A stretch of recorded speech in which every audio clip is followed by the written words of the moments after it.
lecture, we are going to discuss about PV cell characteristics and its equivalent circuit. First, we'll discuss the solar cell structure. The PV cell consists of a PN type of material because the solar cell is made up of silicon material. It is like a PN junction diode. So, the top layer is the N-type material and then the bottom layer is the P-type material. So, the solar cell is an electronic device which directly converts sunlight into electricity. Light shining on the solar cell produces both the current and voltage to generate the electric power. This process requires firstly a material in which the absorption of light rises on electron to higher energy state, and secondly the movement of this higher energy electron from the solar cell into an external circuit. The electron then dissipates its energy into the external circuit and returns to the solar cell. A variety of materials and process can potentially satisfy the requirements for photovoltaic energy conversion, but in practice, nearly all photovoltaic energy conversion uses semiconducting materials in the form of PN junction. As shown in the figure, the light falls on the N type of the material, and then the electron will start to move towards the positive terminal, and then the holes will start move towards the negative terminal. When there is the external load is connected, then there will be a flow of current.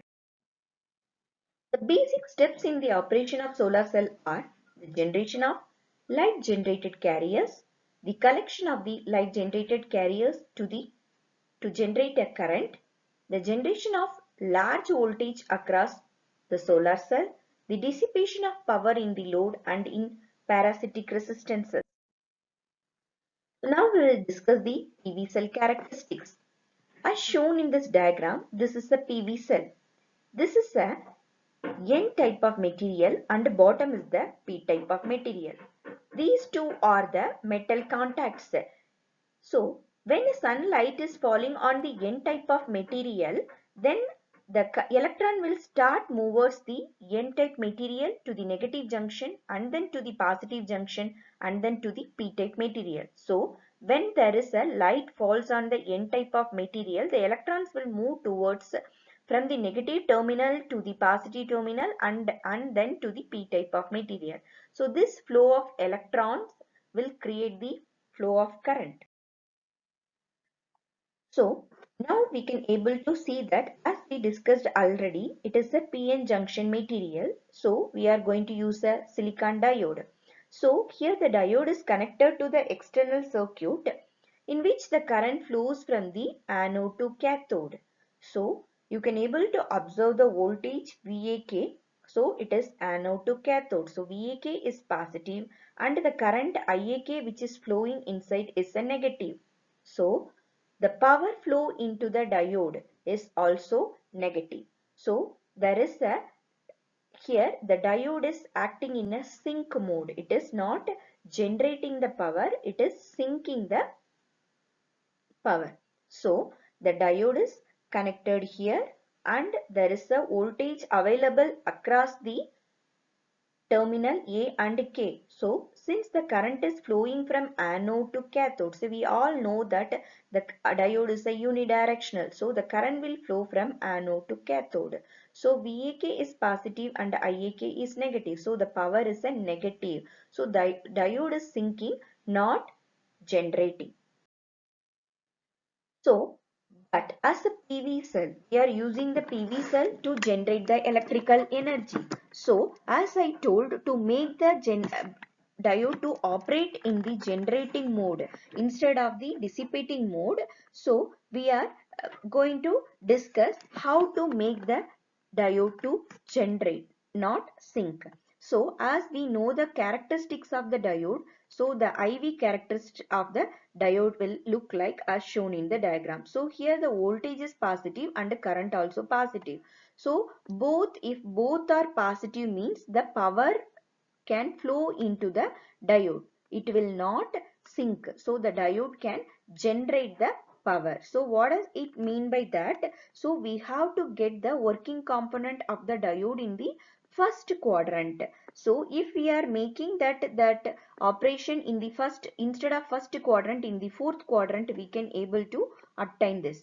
So here you can able to see that the diode is connected in parallel with one current source. So when a current source is connected in parallel with the diode, the current will start flows towards the diode. So the current is getting divided through the diode here and then going away from the diode. So here you can able to see that the current is can be moving from the diode to the output external circuit. So here IAK and then there is a VAK. So the power is flowing in this direction, not in this direction. So when the diode is acting in the fourth quadrant, it can able to operate as a generating mode instead of the sinking mode. So here the current source is connected in parallel with the diode to make the diode as a generator instead of dissipating power. So now we can able to see that when a current source is introduced across the diode, it starts generating the power. So the current IAK flow reverse its direction and power flow in the opposite direction, as I told. So the PV cell operates in the generation mode in the fourth quadrant. So if you will see this characteristics curve, so the IAK value is shifted to the fourth, so you will be obtaining the characteristics like this. So now we can able to study how to obtain the PV cell characteristics.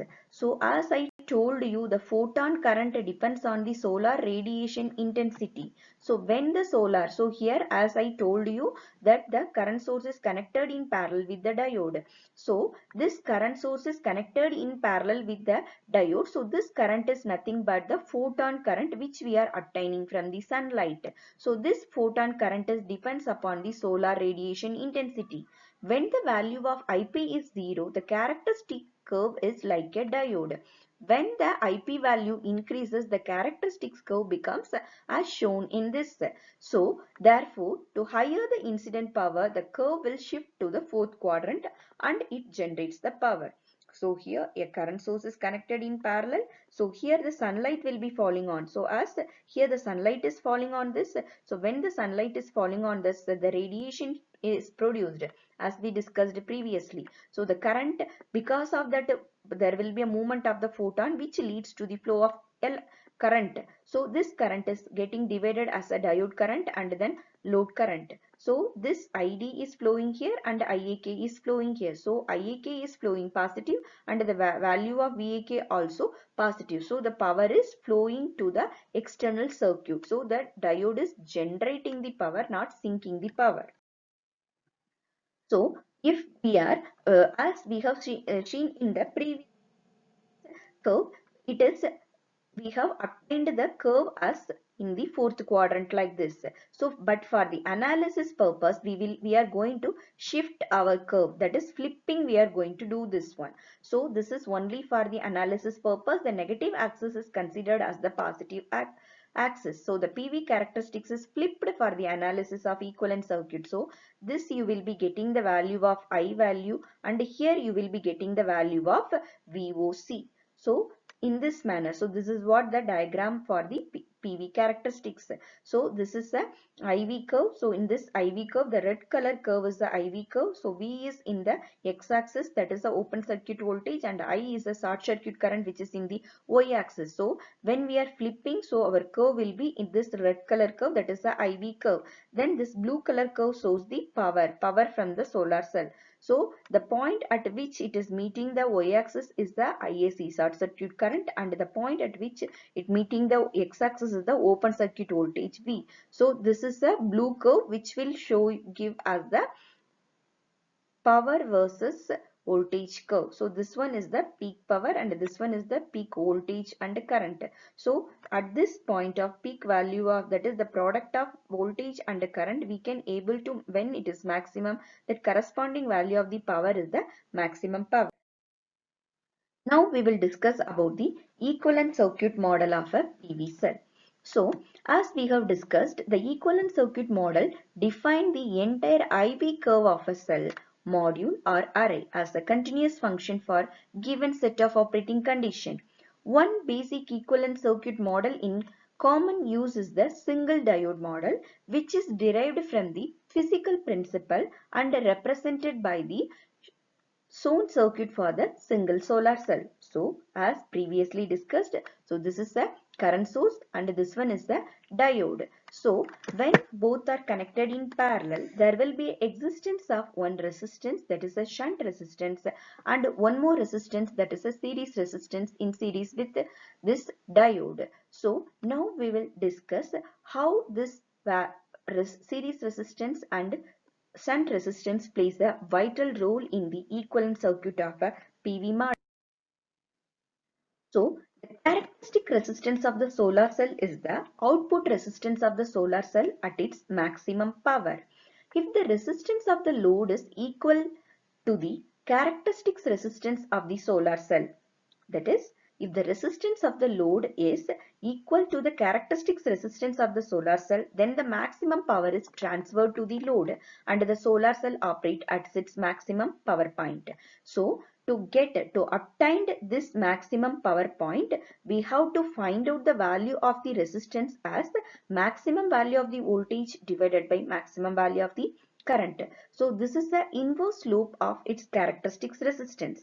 It is a useful parameter in solar cell analysis, particularly when examining the impact of the solar parasitic losses mechanism. So the characteristics resistance of the solar cell is the output resistance of the solar cell at its maximum power point. So as we have discussed, the characteristics resistance of solar cell is inverse of the slope of the line as shown in this figure. So which is shown in this green color curve. So we can able to obtain the value of maximum voltage divided by maximum current. So the value of this characteristics resistance is given by VMP by IMP, that is the maximum value of the voltage divided by, that is this corresponding maximum voltage you will be obtaining here and the corresponding value of the maximum current you are going to obtain here. So that ratio, otherwise the value of the open circuit voltage divided by short circuit current at the value of the characteristics resistances. So this is what the expressions for the value of the characteristics resistance. So it can able to be written as the value of VOC divided by ISC. So you can able to obtain like this. So commercial silicon solar cells are typically very high current and low voltage cells.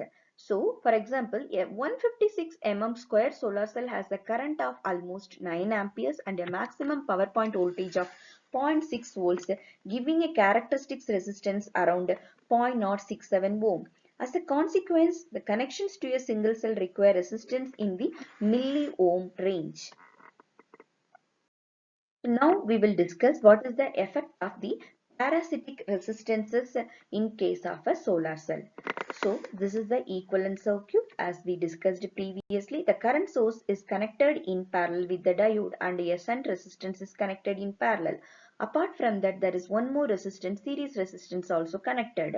So the resistive effects in solar cell reduce the efficiency of the solar cell by dissipating power in the resistances. So the resistive effect is the major important point in case of the solar cell because it can able to reduce the efficiency by dissipating the power in the resistances. So the most common parasitic resistance what we are available in this are series and shunt resistances. So this is the model which is shown in the diagram for the series and shunt resistance, including that the circuit model is given. In most cases and for typical value of shunt and series resistances, the parasitic resistance impact is to reduce the fill factor. In later lecture, we will discuss what you mean by fill factor and all. So both the magnitude and impact of series and shunt resistance depends upon the geometry of the solar cell at the operating point of the solar cell. Since the value of the resistance will depend upon the area of the solar cell, when comparing the series resistance of the solar cells, which may have different area, a common unit for resistance is the ohm centimeter squared we are using, because the value of the resistance, or we can able to say that it is directly proportional to L by A. So we are including the value of the area in centimeter squared. So that's why we are taking it in the ohm centimeter squared. Next, we will discuss what is the series resistance. So, the series resistance in the solar cell has the three causes why the series resistance is occurring in the value in the case of the solar cell. Firstly, the movement of the current through the emitter and the base of the solar cell. So that all we all are knowing this one. There is a flow of current happen through the emitter and base of the solar cell. And secondly, the contact resistance between the metal contact and the silicon. Finally, there will be a resistance availability between the metal contact of the solar cell. So it can able to So we can able to see that this series resistance can be able to expressed. So the value of I is equal to IL minus I naught exponential of Q into V plus IR series divided by eta into K into D, where I is the cell output current and IL is the light generated current and V is the voltage across the cell terminals. T is the temperature, Q and K are the constant, and eta is the ideality factor, and Rs is the cell series resistance. The formula is an example of an implicity function due to the appearance of the current I on both the sides of the equation and requires numerical methods to solve. So this series resistance expression we can, while we will be discussing the model of the PV cell and what is the expression for photon current, so that time we can able to discuss detail about this equation. So the series resistance is mainly due to the current movement. Okay, so the current flow from this, so because of that one only, so when there is a flow of current there will be some opposing value, so that is nothing but that this series resistance. Also in between the metal contact also will leads to the presence of the resistances. Next, we will discuss about the shunt resistance. So, the significant power loss mainly caused in the case of the solar cell is due to the shunt resistances only. So, this is also due to the manufacturing defect rather than the poor solar cell design. So, you can able to observe that there is a shunt resistance. So, this low shunt resistance causes power losses in the solar cells by providing an alternate current path for the light generated current. Then because of this, so the low shunt resistance causes power loss in solar cells by providing an alternate current path for the light. So whatever the current it is generated, so it can able to provide one alternate path. So because of this diversion, there will be a reduction in the amount of current flowing through the solar cell junction, and which will reduce the voltage from the solar cell. So the effect of the shunt resistance is particularly severe at the low light levels, since there will be a less light generated. So since when the current is generated from this solar cell, so this resistance is providing another one alternate path for this. So when the current is, instead of going to the load, some amount of current is getting diverted here, obviously there will be a less amount of current is flowing to the load. So because of that there will be a reduction in the value of the voltage generated. So when light load only it is falling on this cell, so that time the effect of shunt resistance is severe. So the loss of this current to the shunt therefore has a large impact. In addition, at low voltages where the effective resistance of the solar cell is high, the impact of the resistance in parallel is large. So now we will discuss what is the expression for the equation of solar cell in the presence of the shunt resistance. So the value of I is equal to, that is nothing but the current generated or photon current, which is equal to IL minus I naught into exponential of QV divided by eta KT minus V by R shunt, where I is the cell output current and IL is the light generated current, V is the voltage across the cell terminals, and T is the temperature. Q and K are the constant and eta is the ideality factor and R shunt is the cell resistances. So as of now we have discussed about the PV cell characteristics and then about the equivalent circuit model. As we discussed in the PV cell characteristics, when there is a flow of sunlight through the N type of material, there will be a movement of the electrons. So this electron will leads to the flow of current. But when we are discussing in the silicon solar cell, the diode is acting in the sync mode, not in the generating mode. So due to that, we were getting that current flow in the negative direction. To make this at the positive and to make the diode to the generating mode, so what we are doing, we are connecting one current source in parallel with the diode. So that current source is nothing but the photod current which is produced from the sunlight. So this is what we have discussed in this, and then we have discussed about the so by providing the current source parallel to the diode, we can able to operate the PV cell in the generating mode. Then we have discussed about the equivalent circuit model. In the equivalent circuit model of PV cell, we have discussed the single diode model. In the single diode, we have observed that there are parasitic resistances, series and shunt resistances, and we have discussed what is the cause of that and what is the impact of those resistances. Thank you.